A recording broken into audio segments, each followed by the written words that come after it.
बेटा बहू, हम लोग थोड़ा घूमने जा रहे हैं। तू घर का सारा काम कर लेना, ठीक है? और जल्दी ही आ जाएंगे, परेशान मत होना। ठीक है मम्मी जी, आप जाइए बेफिक्र होके, मैं अच्छे से रहूंगी। अरे हाँ हाँ भाई, सब सह दीजिए अपनी प्यारी बहू को, इकलौती बहू जो है आपकी। हाँ क्यों नहीं, मेरी इकलौती, और पूरे हमारे गांव में सबसे खूबसूरत बहू हमारी है, लाखों में एक है। हाँ और क्या, मेरी भाभी तो लाखों में एक है। बेटा हम लोग जा रहे हैं और जल्दी लौट के आते हैं। ओके मम्मी जी, जाइए आप। मम्मी जी तो चली गई, अब आप ऑफिस जाने वाले होंगे ना, आपका टिफिन पैक कर दूँ? हाँ हाँ भाई, मैं तो ऑफिस जाने वाला हूँ, लेकिन मन तो नहीं कर रहा है कि मैं जाऊँ। चलिए जाइए, जल्दी से, देर हो रहा है, मैं टिफिन पैक कर देती हूँ आपकी। हाँ अम्मी, आप कैसी हैं? बेटा मैं ठीक हूँ। अच्छा अम्मी, मेरी सासू माँ मेरी ननद गई हैं घूमने, इसलिए मैं सोची लाओ आपसे 2 मिनट बात कर लूँ। घर का सारा काम हो गया है। अच्छा बेटा, अच्छा, अच्छे से रहना, ठीक है? हाँ मम्मी जी, मैं बहुत अच्छे से हूँ, आप बिल्कुल मेरी फिक्र मत करिएगा, मैं बहुत खुश हूँ। ठीक है बेटा, ठीक है, बाय बाय बाय बाय। चलो अम्मी से भी बात हो गई, अब मैं चलूँ आराम करने। अरे बहू कहाँ हो, हम लोग आ गए हैं। अरे मम्मी जी आप आ गई, आइए आइए बैठिए, मैं चाय बनाती हूँ। नंदन कहाँ है? अरे वो पीछे रहेगी, कुछ सामान दुकान से ले रही थी, आती होगी। ठीक है चलिए, मैं चाय बनाती हूँ। बहुत प्यारी बहू है हमारी भाई। अरे सब लोग कहाँ हैं भाई, मैं तो आ गई। अरे तू आ गई, इतना देर क्यों कर दिया? अरे मम्मी पड़ोस की आंटी थी, वो मिल गई थी, उन्हीं से बात होने लगा था। अच्छा अच्छा, चल ठीक है, आजा बैठ, वो बहू मेरी चाय बना रही है। भाभी भाभी कहाँ हो तुम, इधर आओ। क्या हुआ ननद जी, आपने हमें बुलाया?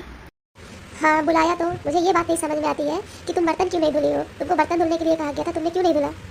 अरे ननद जी मैं धो दूंगी, इतनी भी क्या बात है, अभी मैं धुलने बैठी थी तो वो आ गए थे आपके भाई, उन्हीं को मैं चाय देने चली गई, तो मैं ऊपर ही रह गई, अभी मैं धो दूंगी। नहीं तुम क्या समझ रही हो, तुम मेरे लिए रख कर गई हो ना बर्तन धोने के लिए, तुम चाहती यही हो कि हम बर्तन मांजे, तुम आराम करना चाहती हो। अरे ऐसी बिल्कुल भी बात नहीं है, मैं चाय देने गई थी, बैठ गई, बातचीत करने लगी थी, थोड़ा सा देर हो गया। आप ऐसा कैसे समझ सकती हैं कि मैं आपके लिए रखी हुई हूँ? ये मेरा काम है और मैं ही करूँगी, आपको परेशान होने की ज़रूरत नहीं है। देखो एक बात, मुझे अपनी नौटंकी मत दिखाना, समझी। जिस घर से आई हो ना, इतने अच्छे घर से तुम नहीं आई हो, और तुम्हें काम करना ही होगा और टाइम से करना होगा, समझी। बर्तन तो हमारे लिए रखती हो ना, तुम चाहती हो कि मैं ही काम करूँ।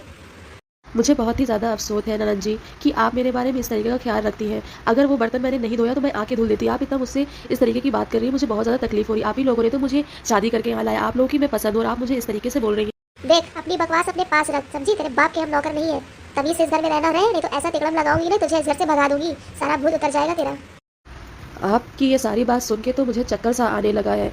और आप मेरे बारे में इतना गलत कैसे सोच सकती हैं? ये तो घर है और घर में हर इंसान को काम करना ही चाहिए। जिसके सामने जो काम आए वो कर दे, क्या कोई लेटा रहता है? काम करने से बॉडी फुर्तीली रहती है। और ये एक परिवार में हम लोग रहते हैं, कोई एक ही इंसान के ऊपर डिपेंड रहकर काम नहीं किया जा सकता है। और जो है सो है, मैं तो सारा काम खुद करती हूँ, लेकिन आपकी जो सोच है उससे मुझे बहुत ज़्यादा तकलीफ हो रही है ननद जी। देख बकवास सुनने के लिए तो मैं यहाँ खड़ी नहीं हूँ तेरे पास, और जितना कह रही हो उतना कर, समझी, और होश में रहा कर। हेलो अम्मी, देखिए मेरी ननद ने मुझे इस तरीके की बात कही है। अरे बेटा तुम परेशान ना हो, तुम जाके बर्तन धुल दो। और वो तुमसे बड़ी है, ठीक है? कुछ भी अगर बोलती है तो बात को अवॉइड किया करो, ठीक है? अम्मी आपसे बात करके मुझे बहुत अच्छा लगा, कुछ देर पहले मैं बहुत सैड थी। ओके बेटा, बाय। तुझको मैंने कहा था ना कि झाड़ू पोछा सुबह ही लगा लिया कर, तो क्यों नहीं लगाती। अरे ननद जी मैं तो अभी खाना पका के आ रही हूँ, लगाती हूँ ना झाड़ू पोछा, उनको भी टिफिन देना था, वो ऑफिस चले गए। आप तो एकदम से मेरे पीछे पड़ गई हैं। लगता है तू ऐसे नहीं मानेगी, ऐसा चाल चलोगी ना तुझे घर से भगा के ही दम लूंगी और दूसरी बीवी लेकर आऊंगी अपने भाई के लिए, समझी तू। जब देखो तब आप मुझे उल्टा पुल्टा बोलती हैं, आप चाहती क्या है मुझे ये तो बता दीजिए। मैं कुछ नहीं चाहती हूँ, बस तमीज से रहना सीख ले, इससे ज्यादा और कुछ भी नहीं। और तू क्या सोचती है कि मैं इस घर से चली जाऊंगी? इस घर से मैं कभी नहीं जाऊँ, क्योंकि मैं किसी से शादी ही नहीं करूंगी, समझी तू। मैंने तो ऐसा कभी सोचा भी नहीं जो आप बोल रही हैं। पता नहीं क्यों आप इस तरीके की बात कर रही हैं और आप मुझे हमारे घर में रहने नहीं दे रही। अगर आप इस तरीके से करेंगी तो मैं ससुराल में कैसे रह पाऊंगी? देख तू रहे या मत रहे, तेरा घर आबाद हो या बर्बाद हो, मुझसे क्या पड़ी है। पूरी प्रॉपर्टी मेरे बाप ने मेरे नाम कर रखी है, तेरा मन करे रहे जब तक, और ना मन करे तो तू जा रहे अपने घर, बात खत्म। मुझे नहीं लगता कि ये लोग मुझे घर में रहने देंगे। जो है तो सो है, लेकिन मेरी ननद मुझे नहीं रहने देगी। मैं क्या करूँ? पूरी प्रॉपर्टी भी उसी के नाम है, बाकी मुझे प्रॉपर्टी से क्या लेना देना है। लेकिन फिर भी छोटी छोटी चीज़ों में मुझे परेशान किया जाता है। बर्तन नहीं धुले, झाड़ू नहीं लगाया, पोछा नहीं लगाया, और ये लोग मुझे पसंद करके लाए थे। और मैं, ये लोग खुद कहते हैं कि मैं इस गाँव की सबसे खूबसूरत लड़की हूँ, उसके बाद भी, पसंद करके घर लाने के बाद, इतना जुल्म कौन करता है? रीना, रीना कहाँ हो तुम? इधर आओ। अरे इतनी तेज आवाज़ में क्यों बुला रहे हैं, क्या हो गया है? मैं सुना कि तुमने मेरी बहन को जवाब दिया है। अरे ऐसी बिल्कुल भी बात नहीं है, मैंने जवाब कब दिया है? कैसी कैसी बात हो जा रही है इस घर में। मैं बोलती कुछ हूँ, समझते कुछ है, सब मेरा तो दिमाग ही नहीं काम कर रहा है। मैं इस घर में कैसे रहूँ? मैं तो पूरी कोशिश कर रही हूँ मैं सबको खुश रखूँ, लेकिन कोई खुश मुझसे क्यों नहीं हो रहा है कि मेरे अंदर ही कमी है। हाँ ये बात मान लो कि तुम्हारे अंदर ही कमी है और तुम एकदम बेकार लड़की हो। सबको जवाब देती हो, मेरी माँ को जवाब देती हो, मेरी बहन को जवाब देती हो।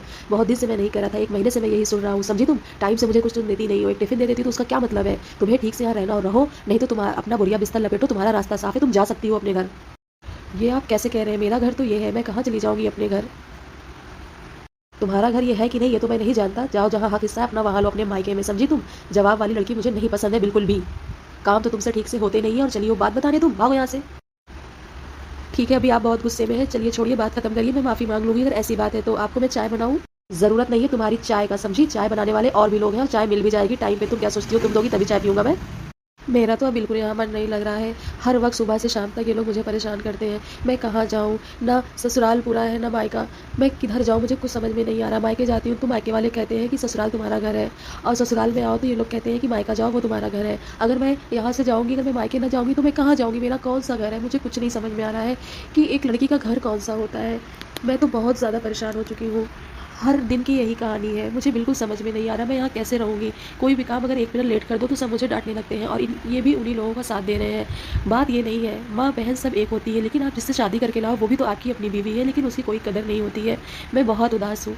आखिर एक लड़की का घर कौन-सा होता है? ससुराल होता है या मायका होता है? मायके वाले तो कभी ये नहीं कहते कि आपका घर है, मायके वाले यही कहते हैं कि अपने ससुराल में जाओ, लेकिन ससुराल वाले इस बात को नहीं समझते आखिर लड़की का घर कहाँ है? एक माँ-बाप को चाहिए कि अपनी लड़की को दहेज ना दे करके उसको एक छोटा-सा मकान दें जो उसके नाम करे, ताकि जब वो ससुराल से भगाई जाए तो उसको रहने का एक मकान होना चाहिए, और इतना ज़्यादा उसको पढ़ा दें कि वो कुछ ना कर सके तो बच्चों को पढ़ा के कम से कम अपनी ज़िंदगी तो वो आगे बढ़ा ही सकती है। नहीं तो आगे कितना भी आप लड़कियों को पढ़ा लें, अगर वो ससुराल में काम करके वो चाह लें कि मैं अपने आप को प्रूव कर लूँगी तो वो उनके लिए सिर्फ नौकरानी है और वो कभी भी दूध में पड़ी मक्खी की तरह उसे निकाल देंगे। तो फिर जब माँ-बाप ज़िंदा ही नहीं रहेंगे तो आपकी बेटी कहाँ जाएगी? क्या आपने इस बारे में कभी सोचा है?